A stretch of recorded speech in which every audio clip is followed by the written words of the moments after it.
Good afternoon, everyone, and welcome to Kenner Business Association luncheon. Today, it is my honor to introduce to you the mayor of the city of Kenner, Mayor Michael J. Glazer. A lifelong Kenner resident, has dedicated his career to serving the people of Kenner. Mayor Glazer began his career in public service with Kenner Police Department in 1990 and dedicated 24 years of service as the Kenner police officer. During his time at KPD, Mayor Glazer served in various roles, including corrections officer and detective, and advanced to deputy chief and second in command. In February 2014, Mayor Glazer ran for police chief and was elected without opposition. He served as chief of police from 2014 to 2022, and then entered the race for mayor of Kenner. In March of 2022, Mayor Glazer was elected on the 26th of March with 75% of the vote. In just 4.5 months, Mayor Glazer's administration had made several impactful changes, including moving all city officers and public meetings from the Macy's building to city-owned buildings, restoring recreational gyms and facilities, and creating community centered events that revitalize Kenner's strong sense of community. With the promise that there is much more to come, please welcome newly elected Mayor Michael J. Glazer.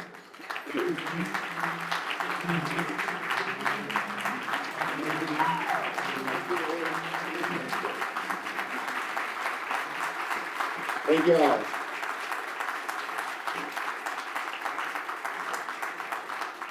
Thank you. Shuffling a bunch of papers up here.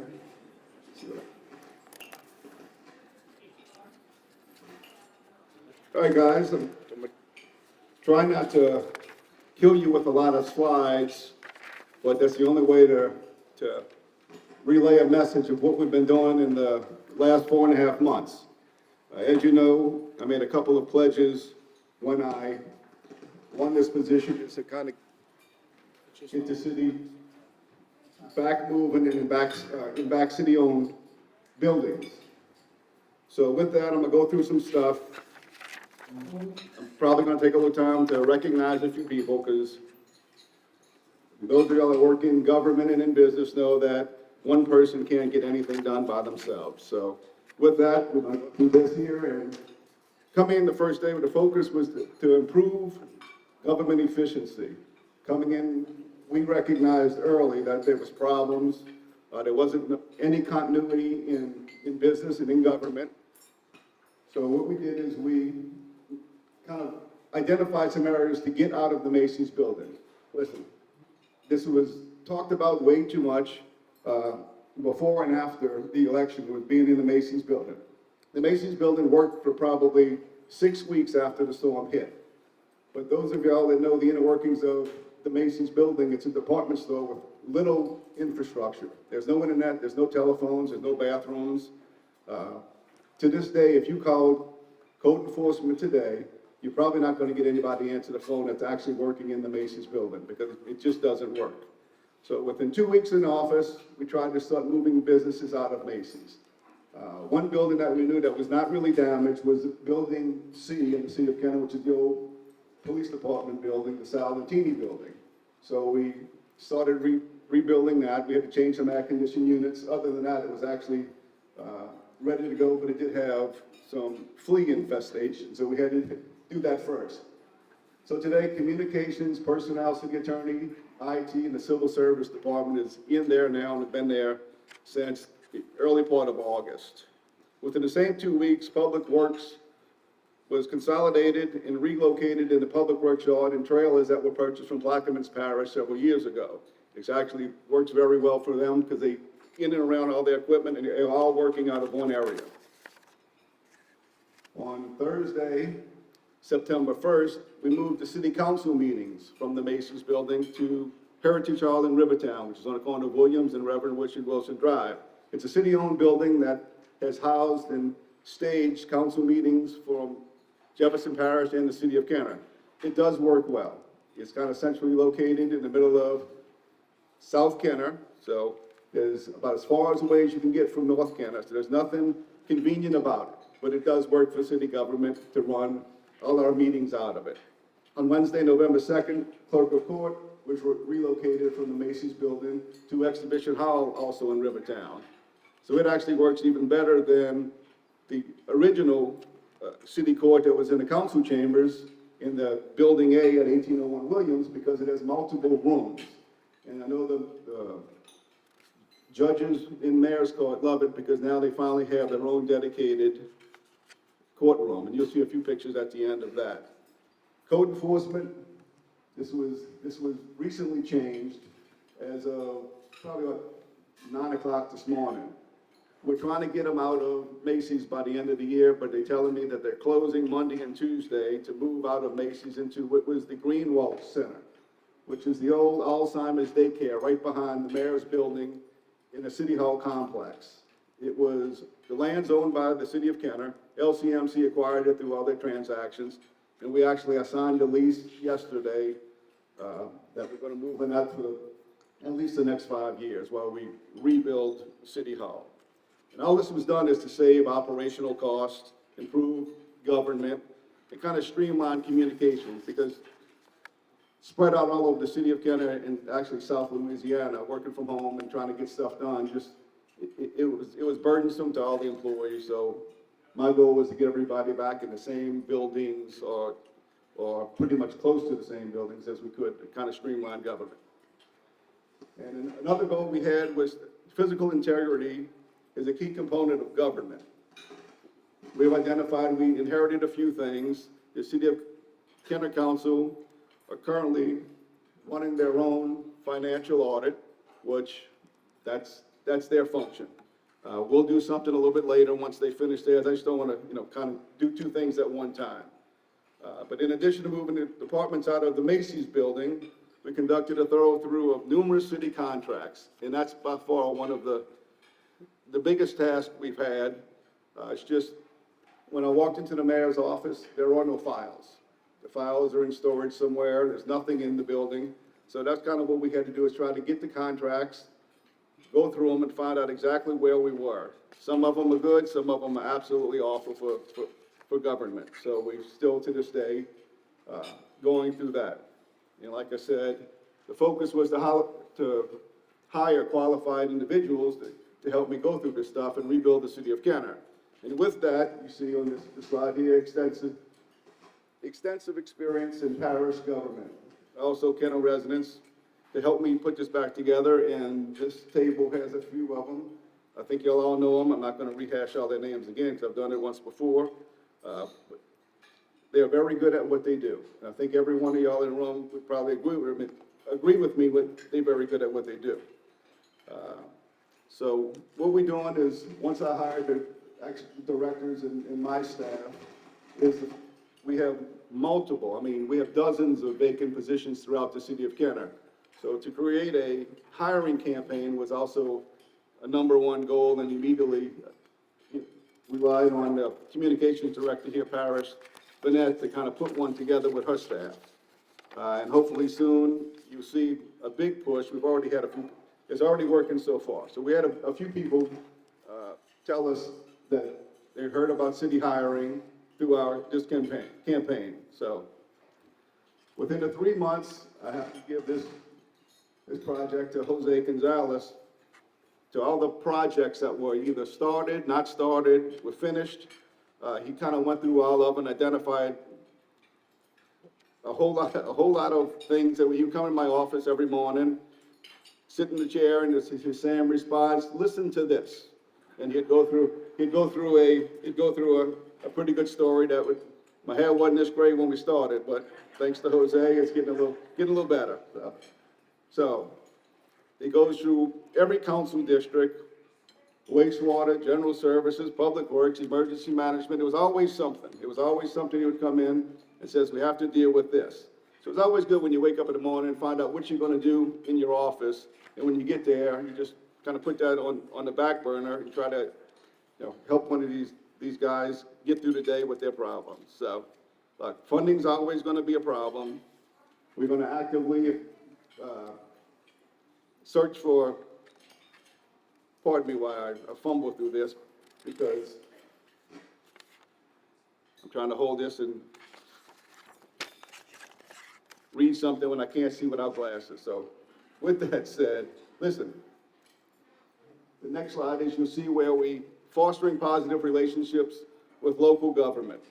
That's how we actually function. The city of Kenner do much better when you have very good working relationships with all the people in and around the city of Kenner, state, federal, and parish officials. You'll see, look, I have a very good working relationship with Debbie Villio, Kirk Talbot, Joe Stagney, Gary Smith, and they've actually, even before I took office, I got calls from Debbie Villio and Kirk Talbot offering hundreds of thousands of dollars to any project we wanted in their district. So what I've done, I was still chief of police, and I knew exactly what the police department needed. So selfishly, as chief of police, I accepted their $750,000 and directed it right into the police department, not knowing what I would expect or the first day in the mayor's office. But I'm gonna work out a deal with Keith Conley. He's gonna give me the money back, because I need that and about 10 times that much. But restoring public work efficiencies. Everyone in this room knows there's large public works projects that had their own issues, no fault of any one person, but finally we get into some closure on some of these, and the biggest one is the Duncan Canal. Duncan Canal Bridge is now complete. It's almost complete. Councilman Brannigan wouldn't be happy with me. I said if it was complete. We know it does have a dip or something in it that will be addressed, but we're about to write off the last check with that, and we'll move on for the Duncan Canal. Phase 1 of the Lincoln Manor Drainage Project is complete. Phase 2, I think, is in the design phase, and we'll try to get started on that within the next year or two. The replacement bridge at West Loyola Drive and Joe Yenny Boulevard was probably the best case scenario of the state taking over doing a project that actually I think came in almost on time and under budget. So that normally doesn't happen when you have government involved. So the ongoing projects that we're just starting is the asphalt splash pads at the end of West Esplanade and Vintage Drive.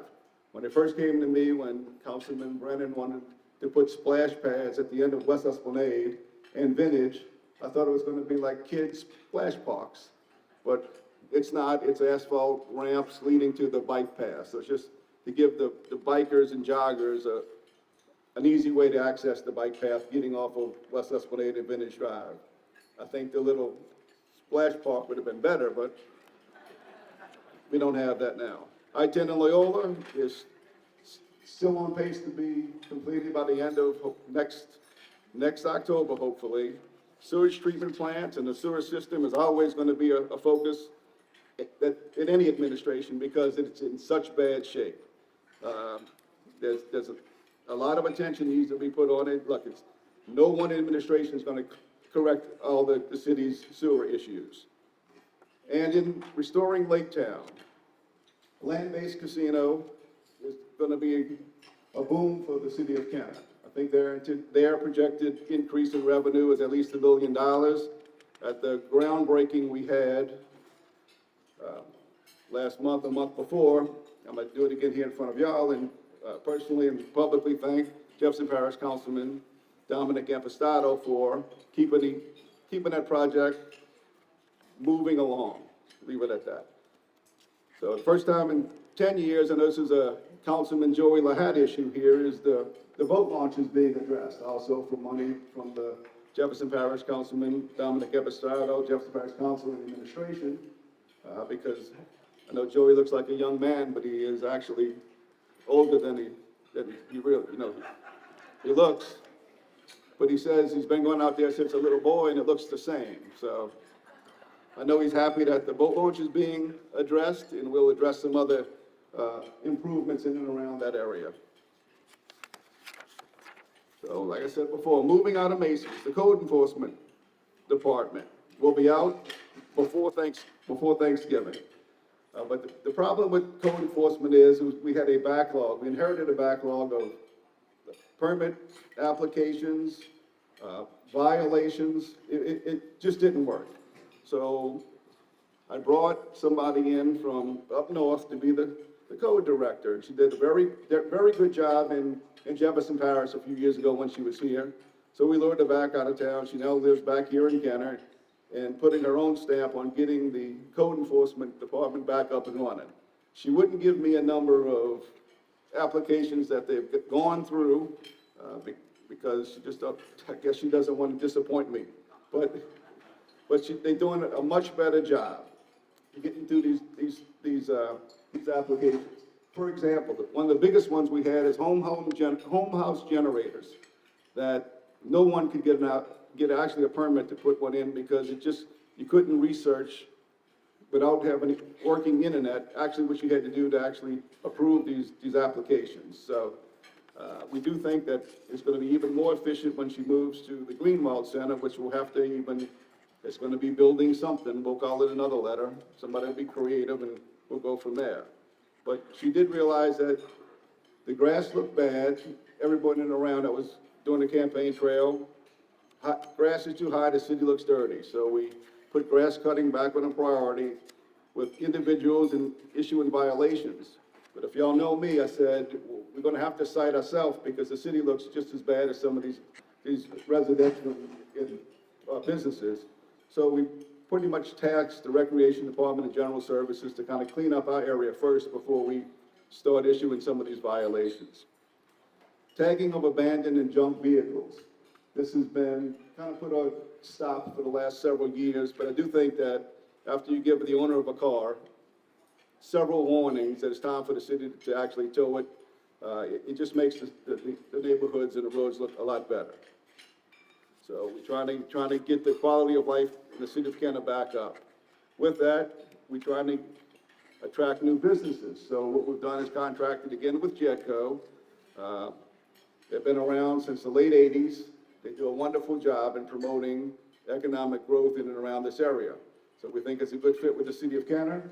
So instead of me running around welcoming businesses to Kenner, what they're going to do is they're going to maintain the Kenner's profile on a bunch of platforms, and also they have a Kenner New Business Startup Kit and Resource Guide. Every permit we issue, that's going to be sent to the business owner, and it's pretty much just a welcoming letter from me, and then all the phone numbers and contact information on all government services in South Louisiana. I think that's a lot better use of my time than running around shaking hands and cutting ribbons. So in support of the economic development, we also inherited a bunch of boards that were missing appointments. The Rivertown Historic Commission they couldn't get a quota to even issue or sign off on a permit in Rivertown. I can tell you somebody in the room is very, very thankful that's happening. So Kenner Housing Authority is still today missing at least one appointment. The Board of Zoning Adjustment, if you need a variance on your code application, you couldn't get it done because they couldn't hold a meeting due to lack of a quorum, and also the Planning and Zoning Commission. So we pretty much have them all where they have a quorum now, and we're going to have them all, I guess, all seats filled probably in the next 2 months. So restoring recreation. This was a task of starting from scratch. We really didn't have a recreation program 4 months ago. There was some kind of registration. So none of the gyms were really ready for any kind of sport activity. So we read the reports of damage after the storm, but then we went and walked these gymnasiums in recreation parks. And to my surprise, most of the gyms, if not all of them, we could have started having some kind of sporting event in it within a week. If you look at the top picture there, the stacks in the back are the sport courts, pretty much like lack of a better description. It's the plastic sport for basketball and volleyball. It was just stacked in a corner. There's no damage to the buildings. So the bottom picture is what it looks like after our recreation department, general services, and the Bonneville High School basketball team got in there and tried to put together this large jigsaw puzzle.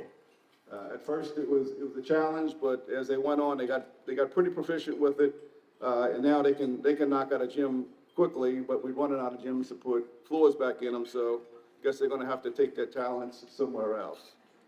So, we have one Buddy Lawson, it's an electrical problem, so, that won't be up and running. But we have 4 gyms working now.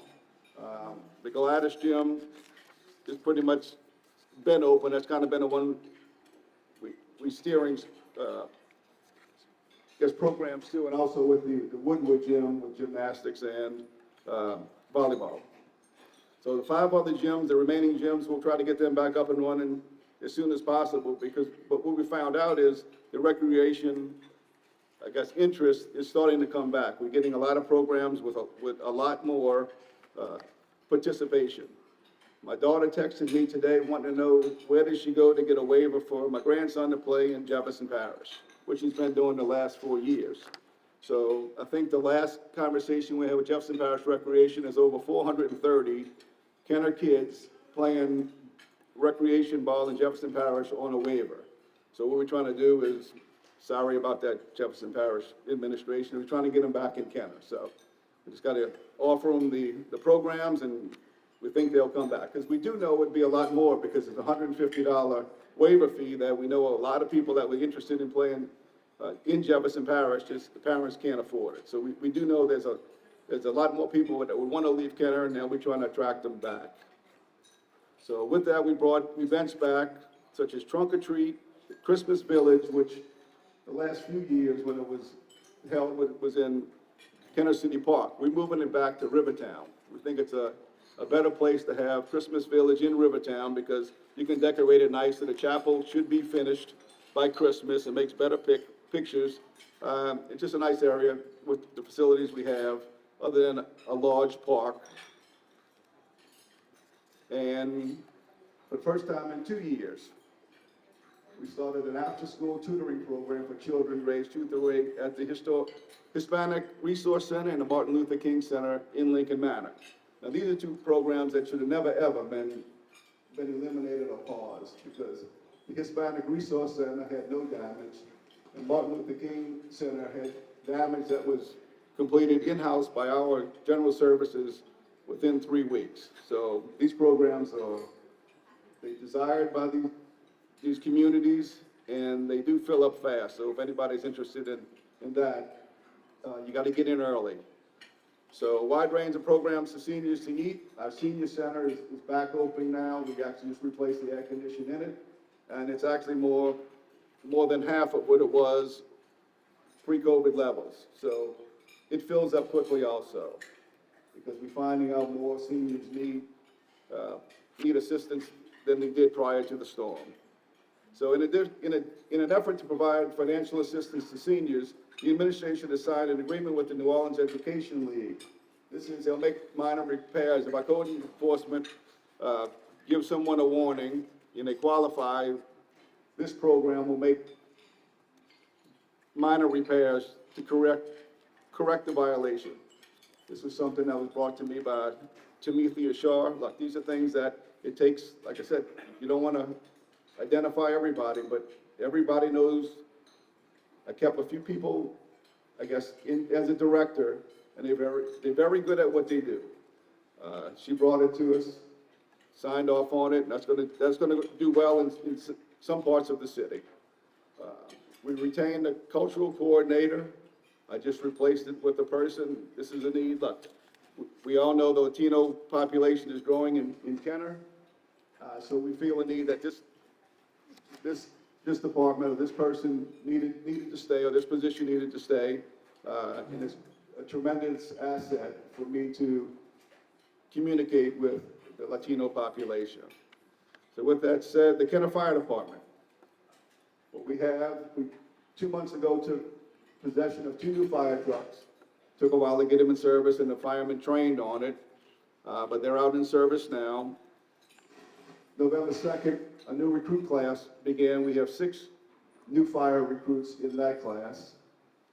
We're still assessing the need for not only one fire station that probably is going to go somewhere near the Kenner Police Department on Veterans Highway, but also the one at City Hall needs to be replaced also.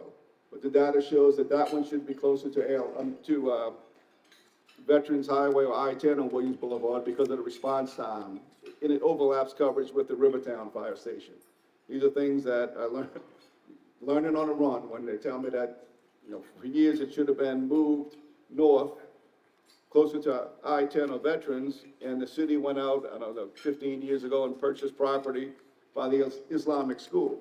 Well, now they tell me that's not good for fire trucks to run up and down city, neighborhood streets responding to fires. It should be closer to a major thoroughfare. So we're in the process of selling the piece of property next to the Islamic school to the Islamic school so they can expand.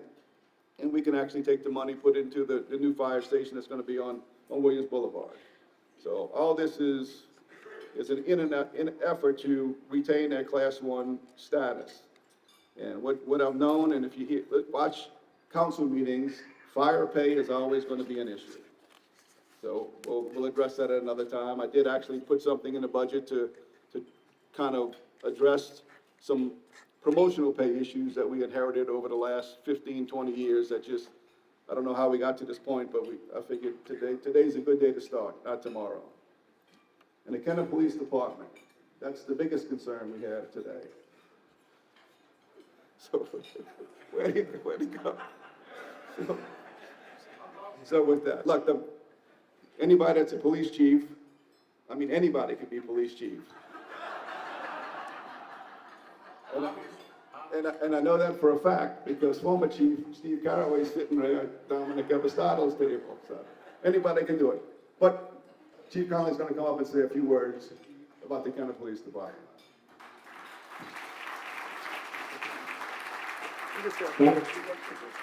Thank you. I'm glad it got more amusing towards the end. But no, first off, I want to commend the mayor and the administration for the work they've done.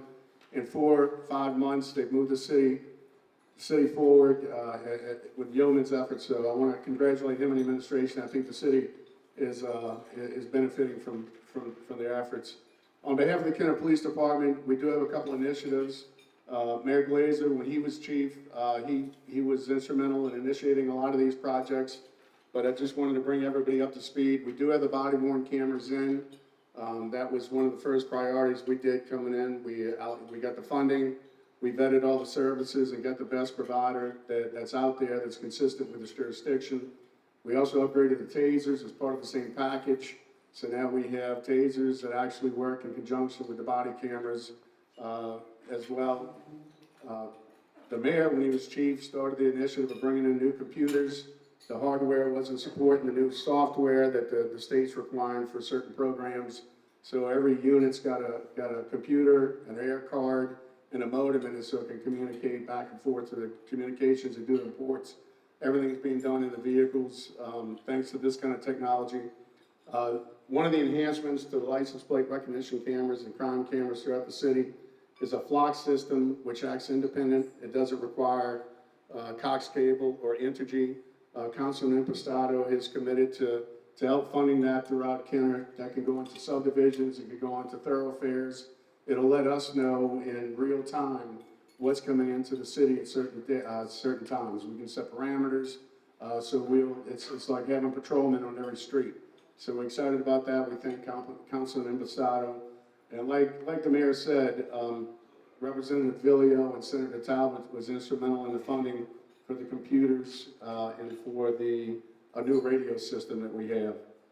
This council has been very helpful to us. Last meeting, they just approved funding and gave money of their own to enhance our weaponry and our tactical shields, which can now stop rifle rounds as well as handgun rounds.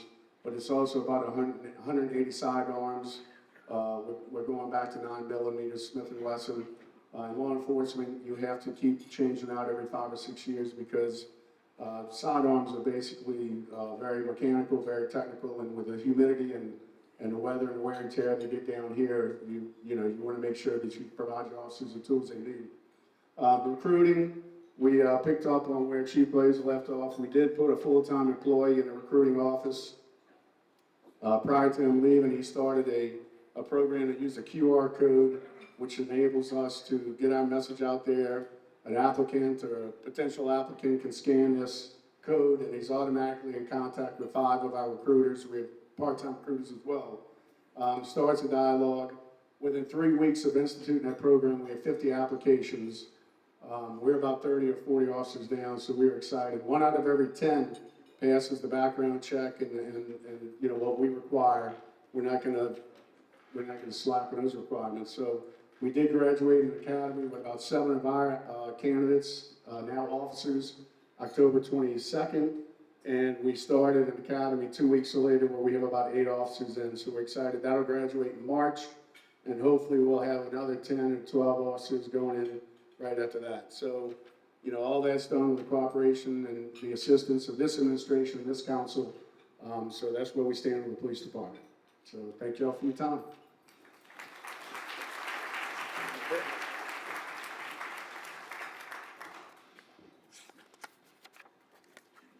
All right, then we move on to almost done. Best time of the lunch is when I'm almost done. So community partnership. We could have put a bunch of different people up here, companies, you know, some of them, Gulf Coast Bank, CRC, a few of them, but Oshner Kenner is one of the largest ones around here. They do help out with various needs in and around here, but I wanted to highlight their Kenner Discovery Partnership that's a photograph of their community garden, which of course we attended. I made a joke that all the tomatoes that they have growing, listen, this is a high school and middle school and elementary school or whatever it is. The tomatoes will never see the kitchen.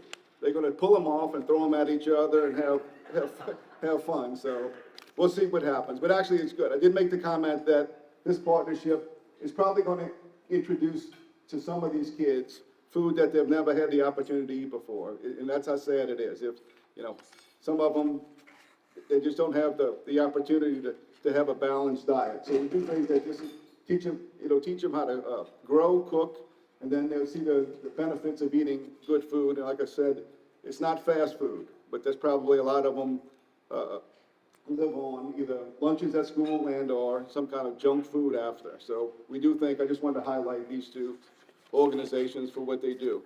And not for me to stop talking, if you watch this, we have a video presentation of what we've done in and around Kenner in the last 4 months.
And in closing, I'm gonna thank Councilman Dominic Ambastato again, because I didn't say it during this presentation or recap it on here, because, we're waiting for the politics to play out. But last week, we met, or a week before, we met, and he's actually sending $2 million for us to put into Must Bernalino Playground to kind of rehab it and revision it. The football stadium, or football field, can't even call it a stadium, the field will remain, but the area around it, the baseball diamonds and all, will be either refurbished or just redesigned. 2 million doesn't go a long way, so encourage him to give another 2 million next year to us so we can finish some of this stuff. So with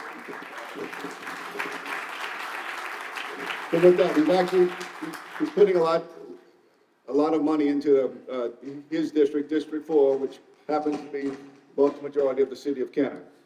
But in closing, I'd like to thank the members and the board of KBA for giving us the opportunity to present this State of the City address. It's only been 4 months. There's not a lot of stuff. We concentrated on what we opened, how we changed things around, where we moving things to, other than there was really nothing great to say about.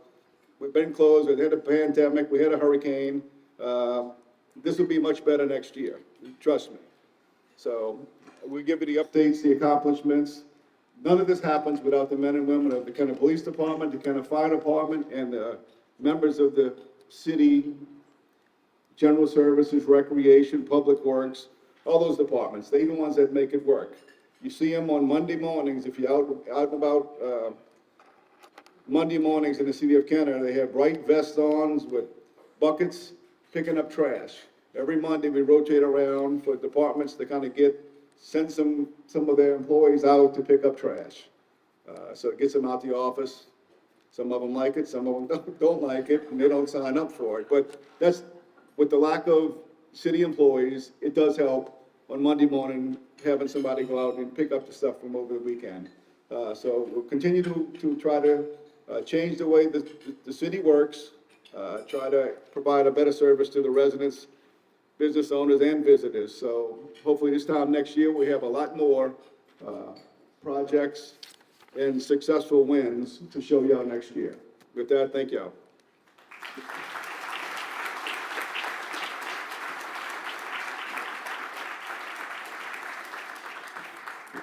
And I'm working more jobs next year. Again, thank you, Mayor Glazer. We really appreciate you spending the time with us today. And in lieu of the speaker gift, we will be making the donation in the mayor's name to the Kenner Food Bank.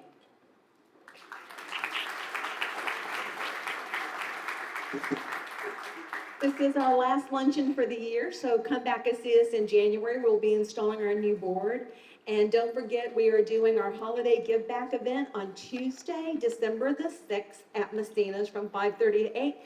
We've got lots of sponsorship opportunities available, and we also have tickets, just individual tickets if you'd like to attend. Please see me or any of the board members. Thank you all for coming, and everybody have a wonderful Thanksgiving.